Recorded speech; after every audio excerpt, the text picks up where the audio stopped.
আজও আশুলিয়া শিল্পাঞ্চলে অসন্তোষ। শনিবারের মধ্যে খুলবে সব তৈরি পোশাক কারখানা। ভ্যানে মরদেহ পোড়ানোর দায়ে হাসিনার বিরুদ্ধে ট্রাইব্যুনালে অভিযোগ। হামলার ঘটনায় মাশরাফির বিরুদ্ধে মামলা। ছাত্র আন্দোলনে নিহত লালমনিরহাটের সুজন ও মেরাজের পরিবারে এখনও শোক। রংপুরে মেরাজুলের মরদেহ কবর থেকে উত্তোলন। কুষ্টিয়ায় পদ্মা নদীতে দেখা দিয়েছে তীব্র ভাঙন। বিলীন হয়েছে ফসলি জমি ও ঘরবাড়ি।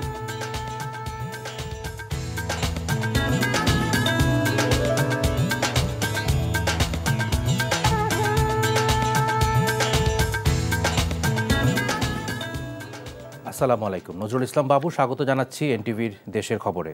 ক্রাউন সিমেন্ট শিরোনাম দেখছিলেন, এবার পুরো খবর। ফের অশান্ত হয়ে উঠেছে শিল্পাঞ্চল আশুলিয়া। টানা কয়েকদিনের অসন্তোষের মুখে অনির্দিষ্টকালের জন্য বন্ধ ঘোষণা করেছে ৪৫টি পোশাক কারখানা। একই সাথে আজ ছুটি ঘোষণা করা হয়েছে আরও ২৫টি কারখানায়। এমন পরিস্থিতিতে শ্রম উপদেষ্টা জানিয়েছেন শনিবারের মধ্যে সব গার্মেন্টস খুলে দেয়া হবে। সব পোশাক কারখানার শ্রমিকদের বেতন ভাতা দ্রুত পরিশোধের ব্যবস্থার কথাও জানান তিনি। প্রত্যক্ষদর্শীরা জানান, বেতনের দাবিতে সকাল থেকে বেক্সিমকো ইন্ডাস্ট্রিয়াল পার্কের শ্রমিকরা অবস্থান নেন নবীনগর কালিয়াকৈর মহাসড়কের চক্রবর্তী এলাকায়। এর ফলে বন্ধ হয়ে যায় ঢাকা টাঙ্গাইল মহাসড়কের যান চলাচল। মহাসড়ক জুড়ে সৃষ্টি হয়েছে তীব্র যানজটের। ভোগান্তির মুখে পড়েছেন অসংখ্য মানুষ। উদ্ভূত পরিস্থিতি নিয়ন্ত্রণে ঘটনাস্থলে রয়েছে পুলিশ, শিল্প police, armed police, RAB, BGB ও সেনা সদস্যরা। গতকাল প্রতিশ্রুত সময়ের মধ্যে বেতন দিতে না পারায় আজ ঘোষণা দিয়েই বন্ধ ঘোষণা করা হয় ইন্ডাস্ট্রিয়াল পার্কের ৪৫টি কারখানা। এসব কারখানায় কাজ করেন প্রায় ৪৮,০০০ শ্রমিক। বৈষম্য বিরোধী ছাত্র আন্দোলনের সময় আশুলিয়ায় ভ্যান গাড়িতে ৬ জনের লাশ পুড়িয়ে দেওয়ার ঘটনায় সাবেক প্রধানমন্ত্রী শেখ হাসিনা সহ ৭০ জনের বিরুদ্ধে ২টি অভিযোগ দায়ের হয়েছে আন্তর্জাতিক অপরাধ ট্রাইব্যুনালের তদন্ত সংস্থায়। ২ মামলাতে ৩০ জন কমন সহ মোট ৭০ জন আসামির নাম রয়েছে। বুধবার রাজধানী ধানমন্ডিতে ট্রাইব্যুনালের তদন্ত সংস্থায় এই অভিযোগ দায়ের করা হয় বলে জানান আবেদনকারীর আইনজীবী হুজ্জাতুল ইসলাম খান।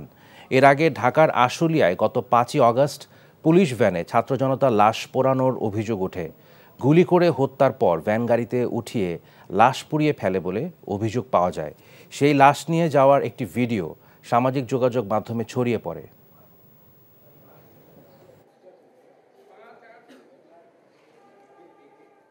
আসামি হচ্ছে সাবেক প্রধানমন্ত্রী শেখ হাসিনা, সাবেক সেতুমন্ত্রী ওবায়দুল কাদের, সাবেক স্বরাষ্ট্রমন্ত্রী আসাদুজ্জামান কামাল, সাবেক প্রধানমন্ত্রী শিল্প বিষয়ক উপদেষ্টা সালমান এফ রহমান, সাবেক আইজিপি সহ মোট ২ মামলায় ৭০ জন আসামি। নড়াইলে বৈষম্য বিরোধী ছাত্র আন্দোলনকালে ছাত্র জনতার উপর হামলার অভিযোগে ক্রিকেটার ও সাবেক সংসদ সদস্য মাশরাফি বিন মুর্তজা ও তার বাবা গোলাম মুর্তজা স্বপন সহ ৯০ জনের বিরুদ্ধে মামলা হয়েছে। মঙ্গলবার রাতে নড়াইল সদর থানায় মামলাটি করেন শেখ মোস্তফা আল মুজাহিদুর রহমান পলাশ নামে এক ব্যক্তি।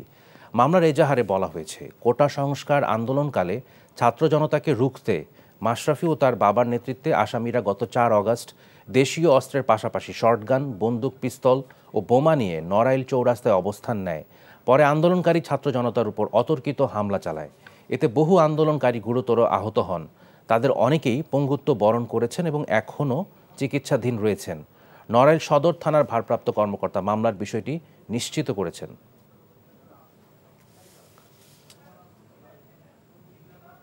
আজ সন্ধ্যা ৭:৩০টার জাতির উদ্দেশ্যে ভাষণ দেবেন অন্তর্বর্তীকালীন সরকারের প্রধান উপদেষ্টা অধ্যাপক ডক্টর মোহাম্মদ ইউনূস। প্রধান উপদেষ্টার প্রেস উইং বিষয়টি নিশ্চিত করেছে। সরকারি বেসরকারি বিভিন্ন টেলিভিশন চ্যানেল তার ভাষণ সরাসরি সম্প্রচার করবে। গত ৮ আগস্ট অন্তর্বর্তীকালীন সরকারের প্রধান হিসেবে দায়িত্ব গ্রহণের পর জাতির উদ্দেশ্যে প্রধান উপদেষ্টার এটি হবে দ্বিতীয় ভাষণ। এর আগে ২৫ আগস্ট প্রথম জাতির উদ্দেশ্যে ভাষণ দেন তিনি।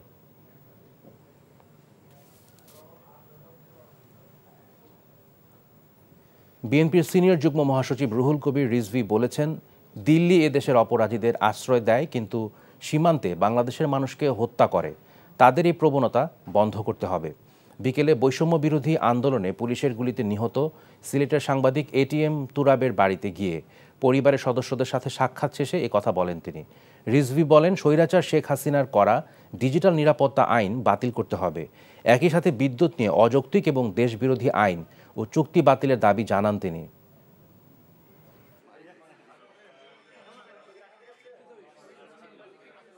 কেউ সত্য লিখতে গিয়ে যেন ডিজিটাল নিরাপত্তা আইনের সেই কালাকানুনের শিকার হয়ে কারাগারে থাকতে না হয়। এখনো পর্যন্ত ডিজিটাল নিরাপত্তা আইন বাতিল করা হয়নি কেন? এটা তো অত্যন্ত নিষ্ঠুর আইন তৈরি করা হয়েছিল কণ্ঠস্বরের উপর আপনার তরবারি রাখার জন্য। বৈষম্য বিরোধী আন্দোলনে নিহত লালমনিরহাটের সুজন ও মেরাজের পরিবার এখন ঘোর অন্ধকারে। অভাবের তাড়নায় উচ্চ মাধ্যমিকের গণ্ডি পার হতে পারেননি দুজন। ঢাকায় গিয়েছিলেন পরিবারের সচ্ছলতা ফিরিয়ে আনতে। ভাগ্যের কি নির্মমতা, ফিরলেন লাশ হয়ে। লালমনিরহাট প্রতিনিধি হায়দার আলী বাবুর পাঠানো রিপোর্ট। সুজন ও মেরাজ দরিদ্র পরিবারে জন্ম নেয়ার পরও লেখাপড়ার প্রতি ছিল প্রবল আগ্রহ, কিন্তু আর্থিক অসচ্ছলতার কারণে লেখাপড়ার খরচ জোগাড়ে চলে আসেন ঢাকায়। সুজন পোশাক কারখানায় আর মেরাজ হোসেন আশুলিয়ার একটি দোকানে কাজ করে চেষ্টা করেছেন লেখাপড়া চালিয়ে যাওয়ার, কিন্তু স্বৈরাচার সরকারের পুলিশের গুলিতে সবকিছুই শেষ। 5 আগস্ট বৈষম্য বিরোধী আন্দোলন চলাকালে আশুলিয়ায় পুলিশের গুলিতে মারা যান সুজন। তিনি লালমনিরহাটের হাতীবান্ধা স্কুল অ্যান্ড কলেজ থেকে উচ্চ মাধ্যমিক পাশ করার পর ঢাকার একটি কলেজে লেখাপড়া করতেন। লেখাপড়ার খরচ জোগাড়ের পাশাপাশি গার্মেন্টসেও কাজ করতেন তিনি। একই দিনে যাত্রাবাড়িতে গুলিবিদ্ধ হন মেরাজ হোসেন। রংপুর মেডিকেল কলেজ হাসপাতালে চিকিৎসাধীন অবস্থায় 8 আগস্ট মারা যান তিনি। তার গ্রামের বাড়ি আদিতমারি উপজেলার মহিষখোঁচা এলাকায়। তিনি মহিষখোঁচা স্কুল অ্যান্ড কলেজের উচ্চ মাধ্যমিক প্রথম বর্ষের শিক্ষার্থী। দুটি পরিবার এখন অনিশ্চিত ভবিষ্যতের দিকে তাকিয়ে। ছেলেকে হত্যা করলে আমার বিশেষ চাই এখন আমার ছেলে এইভাবে বলে গেছে, মা আমরা পানি খাবার চাচ্ছি, পানিও খাবার দেয় নাই। মা তোমাকে আমি খুব বেশি কই দেবো, দুঃখ কোনো থুবো না। বাবা অঙ্করই কয়, মা আমাকে দোয়া করবেন, আবার কবেন নামাজ পড়বেন না, দোয়া করবেন বাবা। মা হত্যার বিচারের পাশাপাশি পরিবারকে সরকারিভাবে আর্থিক সহায়তা দেওয়ার দাবি জেলাবাসীর। NTV news desk. বৈষম্য বিরোধী ছাত্র আন্দোলনের খুলনার অন্যতম সহযোদ্ধা কদরুল হাসানকে 6 দিন পর অচেতন অবস্থায় উদ্ধার করা হয়েছে। লবণচড়া থানার ওসি পলাশ কুমার দাস জানান, ভোরে নগরীর লবণচড়া থানার দারোগার লেনের সুলতানিয়া আহমেদ জামে মসজিদের সামনে কদরুল হাসানকে অচেতন অবস্থায় পড়ে থাকতে দেখে এলাকাবাসী। খবর পেয়ে তাকে উদ্ধার করে খুলনা মেডিকেল কলেজ হাসপাতালে ভর্তি করে তারা। তবে গত 6 দিন তিনি কোথায়, কী অবস্থায় ছিলেন তা এখনও জানা যায়নি। সুস্থ হলে তার সঙ্গে কথা বললে এই বিষয়গুলো জানা যাবে বলে আশা পুলিশের। গত 5 সেপ্টেম্বরে নগরীর সোনাডাঙ্গা থানার সোনার বাংলা গলির বাসা থেকে বের হন তিনি। এরপর থেকেই তার খোঁজ মেলেনি। এ ঘটনায় কদরুল হাসানের স্ত্রী 6 সেপ্টেম্বর খুলনা সদর ও সোনাডাঙ্গা থানায় জিডি করেছিলেন। সমতল ও পাহাড়ে একই রকম শিক্ষা ব্যবস্থা করার জন্য অন্তর্বর্তীকালীন সরকারের কাছে আহ্বান জানানো হবে বলে জানিয়েছেন বৈষম্য বিরোধী ছাত্র আন্দোলনের অন্যতম সমন্বয়ক হাসনাত আবদুল্লাহ। সকালে বান্দরবান শহরের ক্ষুদ্র নৃগোষ্ঠী সাংস্কৃতিক ইনস্টিটিউট অডিটোরিয়ামে বৈষম্য বিরোধী ছাত্র আন্দোলনের মত বিনিময় সভায় তিনি কথা বলেন। তিনি বলেন, স্বৈরাচার সরকার শিক্ষা ব্যবস্থাকে অন্ধকারে ঠেলে দিয়ে গেছে। ছাত্রদের রক্তের বিনিময়ে 5 আগস্ট এই দেশ নতুন করে স্বাধীন হয়েছে। ছাত্ররাই এই দেশ পরিচালনায় রোডম্যাপ দেবে।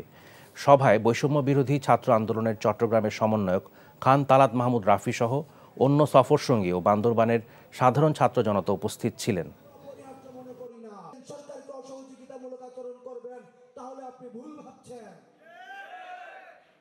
অন্তর্বর্তীকালীন সরকারের কাছে আহ্বান জানাবো, ঢাকায় বসে মানুষ যেই শিক্ষাটি পাচ্ছে সেই শিক্ষার্থী সেই একই মানের শিক্ষা আমাদের বান্দরবনে পৌঁছে দিতে হবে, পাহাড়ে পৌঁছে দিতে হবে।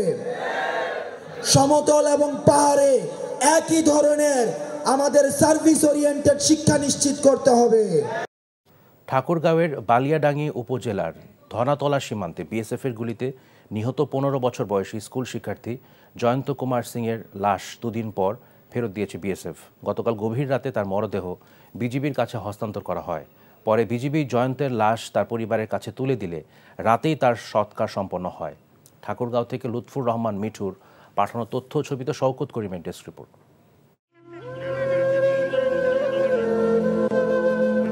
জয়ন্তের মৃত্যুর খবর শোনার পর থেকেই শয্যাশায়ী মা।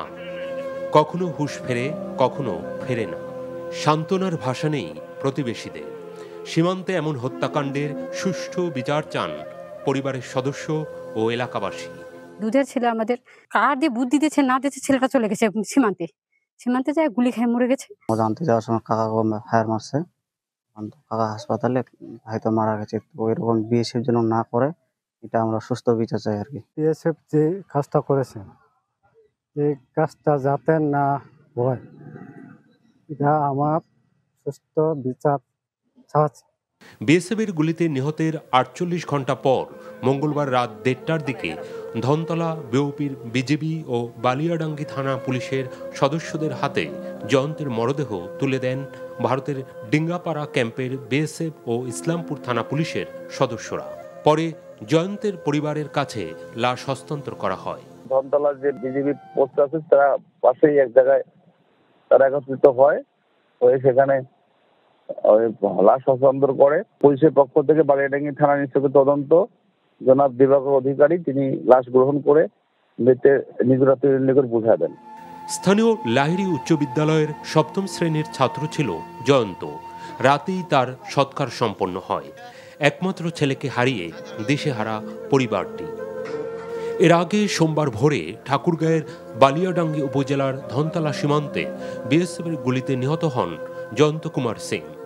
ছেলের লাশ কাঁটাতারের কাছ থেকে আনতে গিয়ে গুলিবিদ্ধ হন জয়ন্তের বাবা মহাদেব কুমার সিং সহ 2 জন। তারা স্থানীয় হাসপাতালে চিকিৎসাধীন রয়েছেন। সপ্তাহখানেকের ব্যবধানে ভারতীয় সীমান্তরক্ষী বাহিনীর সদস্য কর্তৃক 2 কিশোরীর হত্যাকাণ্ডে ফুঁসছে এলাকার মানুষ। পৃথক 2 ঘটনায় রাষ্ট্রীয়ভাবে প্রতিবাদ জানিয়ে চিঠি পাঠানো হয়েছে ভারতীয় দূতাবাসে। শওকত করিম, এনটিভি নিউজ ডেস্ক।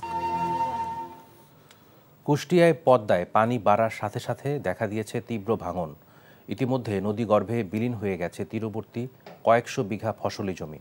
মারাত্মক হুমকির মুখে পড়েছে বিভিন্ন শিক্ষা প্রতিষ্ঠান, বসতি ভিটা সহ উত্তর ও দক্ষিণবঙ্গের মধ্যে যোগাযোগের একমাত্র রাস্তা কুষ্টিয়া পাবনা মহাসড়ক। ভাঙন প্রতিরোধে 1472 কোটি টাকা ব্যয়ে স্থায়ীভাবে প্রকল্প হাতে নেওয়া হয়েছে বলে জানান পানি উন্নয়ন বোর্ডের কর্মকর্তারা। কুষ্টিয়া প্রতিনিধি সাবিনা ইয়াসমিন শ্যামলীর পাঠানো রিপোর্ট, ছবি তুলেছেন মোহাম্মদ আসিফুজ্জামান। কুষ্টিয়ার মিরপুর উপজেলার তালবাড়িয়া, মির্জানগর, সাহেবনগর সহ প্রায় 9 কিলোমিটার এলাকা জুড়ে প্রতিবছর পদ্মার গ্রাসে বিলীন হচ্ছে আবাদি জমি। এবছরও এসব এলাকায় পদ্মা নদীর তীব্র ভাঙনে এরই মধ্যে কয়েকশো বিঘা ফসলি জমি নদীগর্ভে বিলীন হয়ে গেছে। মারাত্মক হুমকির মুখে পড়েছে বিভিন্ন শিক্ষা প্রতিষ্ঠান, বসতভিটা সহ উত্তর ও দক্ষিণবঙ্গের মধ্যে যোগাযোগের একমাত্র রাস্তা কুষ্টিয়া পাবনা মহাসড়কটি। নতুন করে বসতভিটা হারানোর ভয়ে চরম আতঙ্কে দিন কাটছে এলাকাবাসীর। নদী যেভাবে ভাঙছে অল্প দিনের ভিতরে রোড রাস্তাঘাট সব ভেঙে যাবে। এই বাড়িঘর, কলেজ টলেজ যা আছে, গরিব গুণা মানুষ যা আছে, সব তো দুর্ভিক্ষতে পড়বে। অতি তাড়াতাড়ি এই বাঁধ নির্মাণ করতে হবে। এই নদী যদি ভেঙে যায় আমরা সবাই নিঃস্ব হয়ে যাব। পানি উন্নয়ন বোর্ডের কর্মকর্তারা বলছেন, ভাঙন স্থায়ীভাবে বন্ধ করতে 1472 কোটি টাকা ব্যয়ে প্রকল্প হাতে নেওয়া হয়েছে। খুব দ্রুতই কাজ শুরু করা হবে। ঠিকাদারকে আমরা মোবিলাইজেশন করার জন্য ইতিমধ্যে নির্দেশনা প্রদান করছি। তো তারা মৌখিকভাবে জানাইছে যেহেতু পানির মাত্রাটা বাড়ছে, তারা ম্যাটেরিয়ালস মজুদের কাজ চলমান আছে, তারা পানি কমলেই কাজ বাস্তবায়ন করবে। পদ্মার ভাঙন ঠেকাতে অতি দ্রুত ব্যবস্থা নেওয়ার দাবি এলাকাবাসীর। NTV news desk. 5 দফা দাবিতে দিনাজপুরের পার্বতীপুর মধ্যপাড়ার পাথর খনিতে আন্দোলন করছে শ্রমিকরা জানান, কোনো কারণ ছাড়াই সকাল থেকেই হঠাৎ করে খনির কার্যক্রম অনির্দিষ্টকালের জন্য কার্যক্রম বন্ধ ঘোষণা করে কর্তৃপক্ষ। 10 সেপ্টেম্বর রাত থেকে শ্রমিকরা আন্তর্জাতিক আইন মেনে শ্রমিকদের বেতন ভাতা নির্ধারণ করা, যখন তখন শ্রমিক ছাঁটাই বন্ধ করা সহ 5 দফা দাবি আদায়ে আন্দোলনে নেমেছে শ্রমিকরা। এদিকে ঘটনাস্থল পরিদর্শন করেছেন পার্বতীপুর উপজেলা নির্বাহী কর্মকর্তা সহ আইন শৃঙ্খলা বাহিনীর সদস্যরা। কর্তৃপক্ষের সঙ্গে আলোচনা করে সমঝোতার চেষ্টা করা হবে বলে আশ্বস্ত করেছেন উপজেলা নির্বাহী কর্মকর্তা।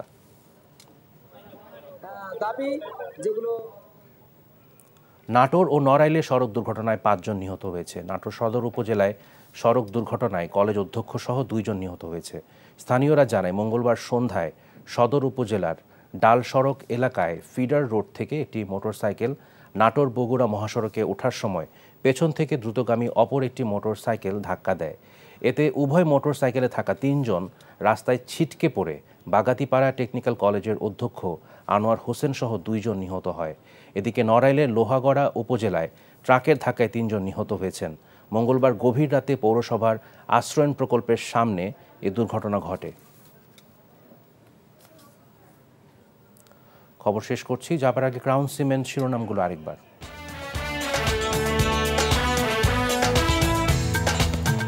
আজও আশুলিয়া শিল্পাঞ্চলে অসন্তোষ, শনিবারের মধ্যে খুলবে সব তৈরি পোশাক কারখানা। ভ্যানে মরদেহ পোড়ানোর দায়ে হাসিনার বিরুদ্ধে ট্রাইব্যুনালে অভিযোগ, হামলার ঘটনায় মাশরাফির বিরুদ্ধে মামলা। ছাত্র আন্দোলনে নিহত লালমনিরহাটের সুজন ও মেরাজের পরিবারে এখনও শোক, রংপুরে মেরাজুলের মরদেহ কবর থেকে উত্তোলন। কুষ্টিয়ায় পদ্মা নদীতে দেখা দিয়েছে তীব্র ভাঙন, বিলীন হয়েছে ফসলি জমি ও ঘরবাড়ি। এই ছিল দেশের খবরে। এই খবরের ভিডিও সহ আপডেট জানতে ভিজিট করুন এনটিভি অনলাইন www.ntvbd.com। এছাড়াও এনটিভির জনপ্রিয় সব অনুষ্ঠান ও খবরের আপডেট জানতে ভিজিট করুন আমাদের ইউটিউব ও ভেরিফাইড ফেসবুক পেজ। 6টা ইভিনিং নিউজ দেখার আমন্ত্রণ রইল।